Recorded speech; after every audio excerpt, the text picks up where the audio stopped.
welcome back to our YouTube channel. So for today's video, pupunta tayo kina Rose. B, yes, there's a B there. Bali, dito kami sa loob ng village. No need. Let's go. It's late. Ayan no, may tubig yung ilog, kaso madumi. Oh, may tubig siya. Kaya lang madumi siya guys kasi nag-uulan-ulan nga dito. Umulan siya kagabi. Kaya... So dito sa village, ito yung daan pupunta kina Rose. Kina Rose, kina Anessa, Jutpani, Pitwa, ganyan. So medyo rough road dito. Pupunta kami kina Rose kasi nag-invite siya. Birthday ng kanyang panganay, si Ashika, 6 years old. So, inantay ko lang si Asher at saka si Tonton. Kasi after school, kami dito sa Tari ngayong hapon pumunta. Pero yung mga taga-Baratpur pumunta na kanina at nakauwi na nga daw sila. Kasi nabasa ko na yung message ni Ruth.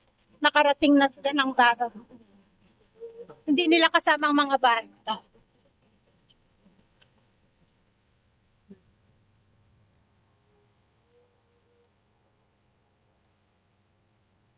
Yun, yung mga bundok. O, bundok. Maano dito, rough road dito kanina. After 2 lakit.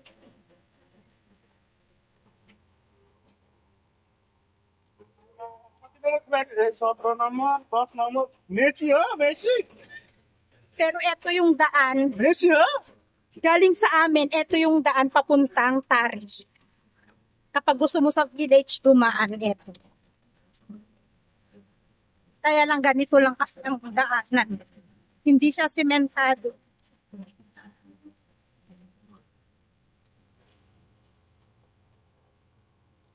Hi guys, dito na kami kina Rose. Ang ganda naman ng kanyang ano. Last year, di ba animals? Oo! Grabe talaga. Kanya-kanyang dampot ng ano, ilang balloons. Wala pa si na Julie. No? Wala pa si Julie. Ganda naman ang pag... Sinong manunan doon? Si Uncle? Ah, si Sujan. Happy birthday! To you. Happy birthday! Happy birthday!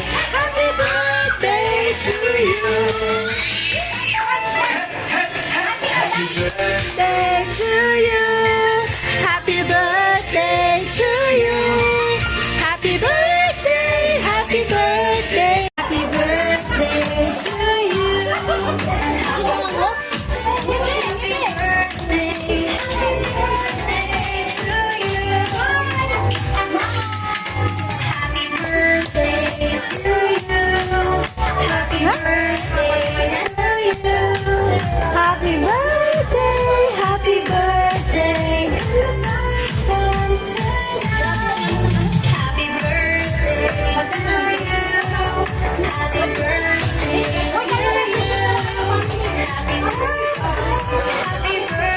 Hi guys, good morning. Pakukuluan ko muna yung sausage. Tapos magpre-prepare ako ng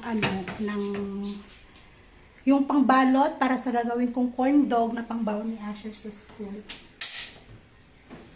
So ganyan ang ginagawa ko guys. Hindi ko siya direkta na binabalot sa dough. Bali, pinapakuloon ko muna. Kasi, kapag ibinalot ko na siya sa dough na ganyan, tapos iprinito ko, andaling maluto yung tinapay. Pero yung hotdog sa loob kasi, hindi ko sigurado kung luto. Kaya, kapag gumagawa ako ng corn dog ni Asher, na pangbaw niya sa school, pinapakuluan ko talaga yung sausage.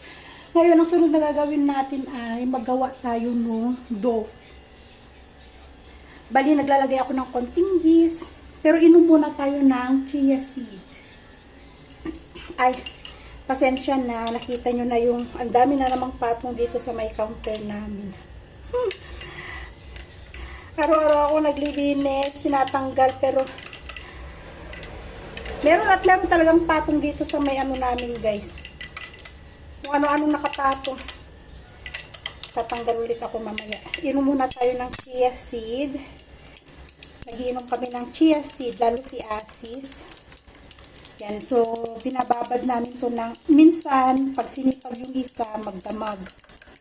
Binababad niya sa gabi, tapos iinumin namin sa umaga. Pero ngayon lang niya binabad. Kanina, pagdating niya galing school. So, anong oras na? Siguro naka 30 minutes na to, pwede nang inumin. Ayan, magagawa muna ako ng dough, tamang-tama. Hindi pa siya masyado. Bakit malabong aking cam? So, ayan na siya guys. So, kumukulo na. Lutuin natin ng konti. Siguro kahit mga 2-3 minutes na kumukulong ganyan guys. Bago natin patayin. Ngayon, magre-ready na ako ng ating dough. Dito ko lang siya ilalagay kasi konti lang naman ang kailangan ko. Mga half cup lang na flour. Tapos konting yeast, konting baking powder. Lagyan ko ng konting asukal at konting asin. So, yun lang ang nilalagay ko. Tapos, i-rest ko siya ng 30 minutes o kahit mga 15 minutes para mag-grow lang yung dough natin. Saka ko ibabalot yung ating sausage. So, yan. Start na ako mag-prepare guys. See you later. Charan! Ito na yung corn dog ni Asher. Bali 10 piraso. Bali yung sausage na binili namin guys ay ano, yung maliliit, yung ganyan lang talaga siya kahaba. So, ito na siya. Tonton? Babu! What are you doing in the kitchen? Come here.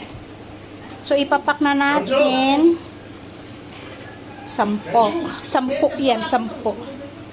Hi guys! So for today's ulam ay egg curry. So ipiprito muna natin yung boiled egg. Saka lulutuan ni Asis ng sauce guys. So ano ang ingredients nito? So ito lang. Onion, kamatis, ginger and garlic paste. So ito lang yung iluluto ni Asis. Tapos kapag lutong-luto na yung kamatis natin, sa kanya ilalagay yung ating itlog na naprito. Ganun lang kadali guys ang egg curry. So yan yung ulam namin ngayong umaga. Charan! At ito na nga yung ating egg curry. O, diba? Ganyan lang, nilagyan ni Asis ng sabaw. Papa, why you boil too much? Kulong-kulo. Eh, ano na yan? Luto na yung itlog. Is this ready? Is this ready? Ready na yan. I will off. Hi guys, bukas ay Guru Purnima dito sa Nepal. Ano siya, honoring teachers. Kumbaga Nepali Teachers Day bukas. So may prepare ako dito na konting gift para sa mga teachers ni Tonton at saka ni Asher. So eto guys ay pencil case.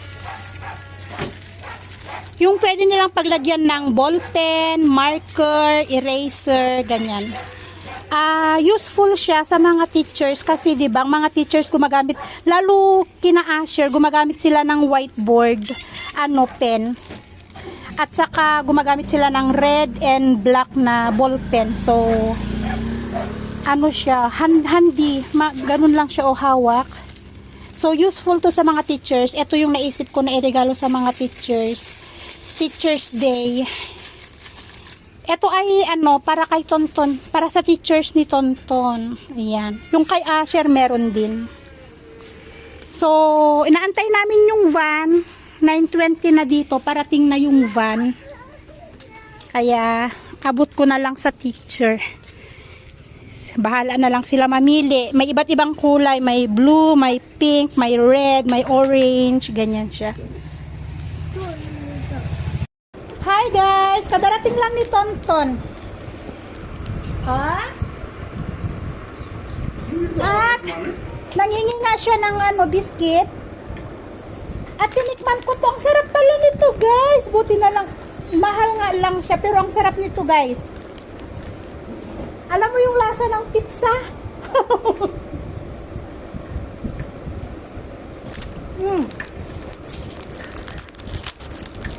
Ang sarap niya. Para siyang Skyflakes na may flavor. Garlic.